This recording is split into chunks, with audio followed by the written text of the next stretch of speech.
I'm going to tell you about my secret source of income. I didn't need an office to start, I didn't need any employees, and I didn't even need capital. It has made me money in different parts of the world, in different currencies, and it's completely legit. The best part, I don't need to pay any taxes on it, and I don't need to report my income anywhere in the world. And here's the crazy thing.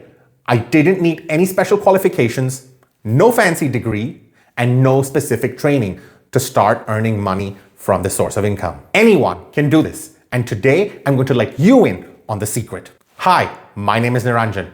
I have almost 20 years of experience with investing. My goal is to achieve financial freedom, and I'm here to tell you about my journey to getting there. Before I tell you my secret, there's something else I want to share with you. Not much in this world is free, but watching these videos is. That's only possible if others like you are watching this. So do me a favor and hit that subscribe button and press that bell notification. My secret source of income is something anyone can earn, but most people prefer to not go through that path because they're afraid they're going to get embarrassed or it's going to be awkward. I'm here to tell you that to start that, it's going to be a challenge. But once you get onto that path, you'll be a natural and you'll just continue. It's earning money by saving money. Specifically, saving actively for what we buy by negotiating for it. I didn't formally learn how to negotiate or how to save. I kind of just learned it on the go. And I'm here to tell you that even you can do the same thing. Stay tuned for the entire video, since I'm also going to tell you later on about my favorite negotiating book. Let's first start with some straightforward anecdotes. All of us like to go on vacation from time to time. One of the most expensive components of a vacation is accommodation. Did you know that in Europe, around 28% of people are using online travel agencies or third-party websites to book their accommodation, while in the US, that percentage is between 30 and 50%. What you may not know is those online travel agencies and third-party websites are taking up to 20% of commission from those bookings. Let's say you go for a vacation for a week to the seaside. Let's assume for the week-long vacation you spend about $1,000. Third-party website is taking about $200 in commission, so the hotel or the resort where you stay is only getting $800. So instead of going to a third-party website and simply booking your vacation right there, how about first checking out the price there, and then after that, picking up your phone, calling up that hotel or resort, and asking them what is the best price that they can offer. This could potentially be a win-win for both the resort as well as yourself, since a resort can get a larger share of the pie and you can get a saving. What do I mean by this? Well, instead of spending $1,000 on that week-long vacation by the seaside, what if you only spent $900? This way, the hotel gets $100 more and you save $100. Now, in several cases, that may not be possible because the online travel agency or the third-party website may prevent the hotel from offering you a lower price. Well, there are alternative solutions here. Perhaps you can try asking the hotel for something else. So if breakfast is not a part of your package, why don't you ask them if they could include breakfast as a part of the $1,000 vacation deal? You could also ask them for free parking in a garage if you have a very nice car and you are picky about where you'd like it parked. Or you could ask them for an upgrade to a larger room, perhaps a suite, or perhaps a room with a better view of the sea. All of this costs the hotel almost nothing, but it makes your vacation so much more fun and relaxing. And if you're going on vacation for more than a few days, there's a high probability you're probably going to eat and drink at the hotel or at the resort where you're staying. Those costs can add up.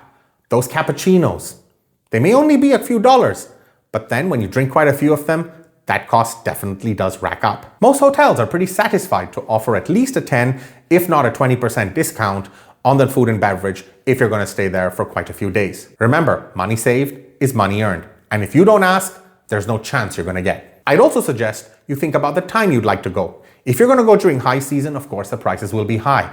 But if you're going during low season or at the tail end of the high season, you can be a bit more aggressive when it comes to negotiating your discounts. I've also made a video on traveling luxury style on a budget, and I'm putting a link to that video right here. Now we're back from vacation and we have to go to the store. There is a common misconception that prices in the store are non-negotiable and the only discount that you can get is what the store offers. Let me break this myth once and for all. This is not true. As I always say, if you don't ask, there's no chance you're gonna get, and you lose nothing by asking.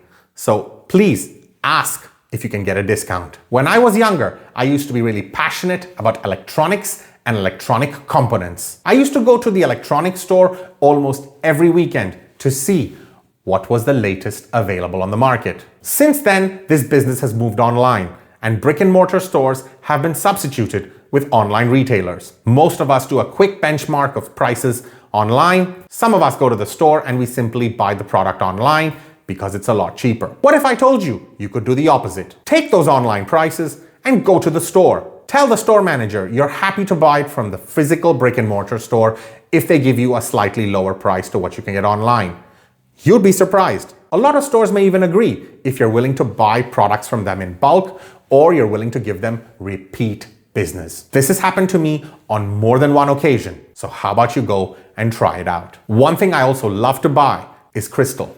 I have a collection of crystal glasses at home, but there's a problem with crystal. Crystal is very expensive. Very, very expensive. But you know what? I don't want to pay high prices. I want to pay normal prices. So here's what I did. I went to the store where I was buying crystal glasses and I told the person working there, hey, I'm not going to be paying these high prices. Can you offer me a discount? And you know what? I was able to get a 20% discount on everything I buy at that store. So remember, when you go to a store, ask for sconto, Italian for discount. Now, this strategy doesn't just work with electronics and crystal. It can work with almost anything. Before we get to the third story, I'd like to tell you that I'm happy to share all these stories with you. And I'd like you to share something in return for me. Please try and share this video with at least 2 other people you know and help them benefit from some of this. In today's world, almost all of us have bank accounts. Unfortunately, most of us are paying ridiculous sums of money to banks just to maintain our bank accounts. Here is a table where you can see some of the monthly costs of different banks in the US and Europe. It's absolutely ridiculous that we agree to pay these costs. Let's have a quick crash course in how banks work. You deposit your money into the bank. Let's assume the bank pays you 2% per year on your deposit. Then the bank lends that money to someone else at 5%.